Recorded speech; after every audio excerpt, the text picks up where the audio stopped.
If you make talking head videos and you struggle with talking to camera, whether you forget what you have to say while looking into the camera or you just can't say it the way you wanted it to be, I got you. This video is for you. If you are thinking, who the hell is this guy? I have made over 200 talking head videos this year alone. Almost 50 hours just sitting here talking to camera. I burned myself out with the pressure it caused and couldn't stop myself from creating a system to solve this problem forever. It's quite simple, anybody can use it. I'm about to share right now. Let's get into it. I call this the transformer method. What, why, and how.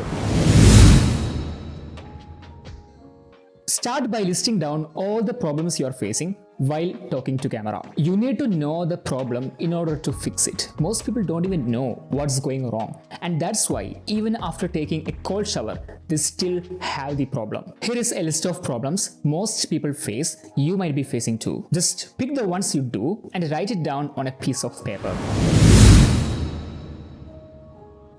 Now, once you know the problem, understand why it's happening. If it's forgetting what you have to say while looking into the camera, the why is inability to keep the information in your mind while speaking at the same time. You can understand your why pretty quickly yourself. If you struggle too much, take a screenshot of the following slide.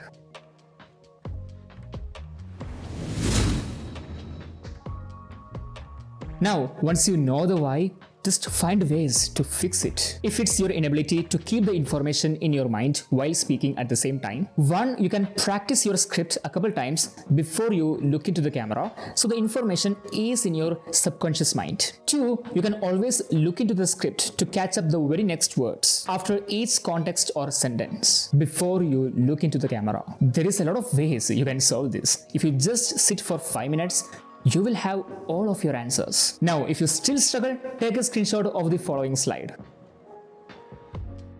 Now, once you know the remedies, start by implementing one by one. Probably you have multiple problems and multiple ways of solving it. Don't try all at once. Do one by one. Take your time, and eventually, within a couple of days, you would have tried all of the ways and solved all of your problems. I was struggling a lot with repetitions, repeating the same things over and over again. I solved this by creating an imaginary boundary where I'm not allowed to repeat the same thing for more than 2 times. Quite simple, but it changed the entire trajectory. And if you sit down yourself, you can solve all of these problems like this. I know it's a lot of work, so I have made a Google Sheet for you. Link in the description. Make a copy, use the template to find your solutions. It's been never ever more easier than this. That's pretty much for this video. I hope you enjoyed. I will see you on the next one.